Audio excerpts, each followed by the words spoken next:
सगरमाथाको चुचुरोदेखि बुद्धको जन्मभूमिसम्म, घना जङ्गलदेखि शान्त नीलो तालसम्म सानो भूगोलमा असाधारण विविधता बोकेको देश हो नेपाल। आज हामी नेपालका विश्वभरि सबैभन्दा प्रसिद्ध 5 स्थलको यात्रा गर्नेछौँ, जसले नेपाललाई अन्तर्राष्ट्रिय पहिचान दिलाएका छन्। मुगु जिल्लामा रहेको रारा ताल नेपालको सबैभन्दा ठुलो ताल। नीलो पानी, हरियाली जङ्गल र हिमालको मनोरम दृश्यले रारालाई नेपालको स्वर्ग भन्ने उपनाम दिएको छ। शान्त वातावरण र प्राकृतिक सौन्दर्यका कारणले यो स्थान विदेशी पर्यटकहरूको आकर्षणको केन्द्र बनेको छ। काठमाडौँको बागमती नदीको किनारमा उपस्थित पशुपतिनाथ मन्दिर भगवान शिवको विश्व प्रसिद्ध धाम हो। महाशिवरात्रिका अवसरमा यहाँ नेपाल मात्र होइन, भारत लगायत विश्वका विभिन्न देशबाट लाखौं श्रद्धालु दर्शन गर्न आउँछन्। यो मन्दिर नेपालको धार्मिक आस्था र सांस्कृतिक सम्पदाको अनुपम प्रतीक हो। नेपालको पहिलो राष्ट्रिय निकुञ्ज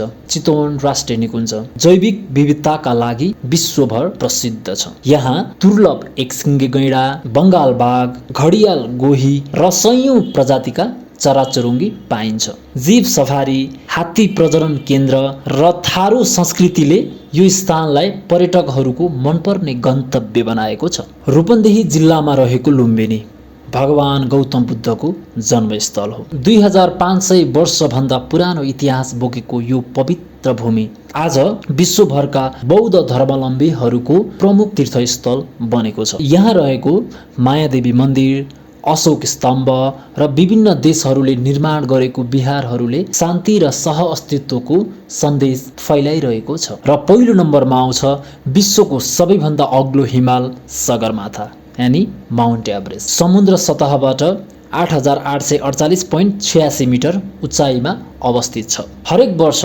विश्वभरबाट सयौं पर्वतारोही यसको चुचुरो चुम्न नेपाल आइपुग्छन्।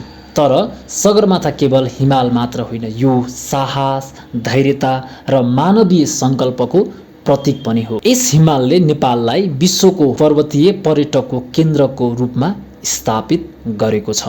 यी 5 स्थान केवल पर्यटन गन्तव्य मात्र होइनन्, यो नेपालको शान हो, यो नेपालको जीवित सम्पदाहरू हो।